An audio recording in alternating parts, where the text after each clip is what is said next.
chers abonnés, je tiens à vous adresser un message urgent concernant la situation préoccupante qui se déroule actuellement au Burkina Faso. Il est de notre devoir de rester informés et mobilisés face à cette menace imminente qui plane sur le capitaine Ibrahim Traoré, actuel président de la transition au Burkina Faso.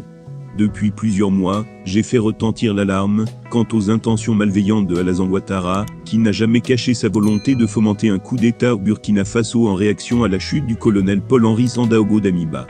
Il est important de comprendre que cette tentative de coup d'État orchestrée par Alassane Ouattara et son soutien français, en l'occurrence, le président Emmanuel Macron, repose sur l'idée que selon eux, un jeune capitaine ne peut pas gouverner le Burkina Faso.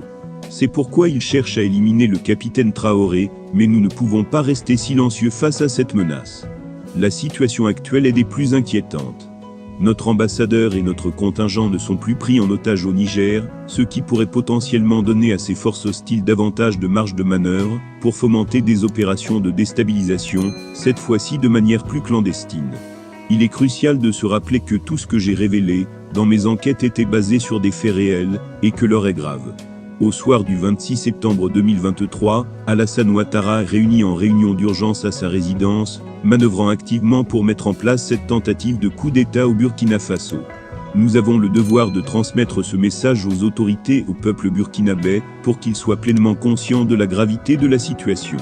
Il est essentiel de noter qu'Alassane Ouattara, dans sa quête de pouvoir, a convoqué en urgence sa cellule restreinte depuis de longues heures pour superviser le déroulement de ce coup d'État.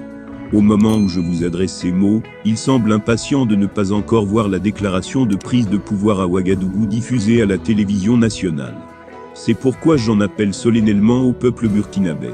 Il est temps de vous lever comme un seul homme pour protéger votre révolution et empêcher que l'héritage de Thomas Sankara ne soit sacrifié.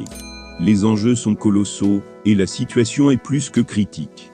Il est de notre responsabilité de diffuser ce message et d'exhorter le peuple burkinabé à se mobiliser, à défendre sa nation et à préserver l'héritage de Thomas Sankara, le père de la révolution burkinabé. Le moment est venu de montrer notre solidarité et notre détermination. Nous ne pouvons pas permettre que des forces étrangères viennent imposer leur volonté sur notre patrie. Alors, je vous le demande, que chacun de nous fasse tout ce qui est en son pouvoir pour soutenir la résistance burkinabé.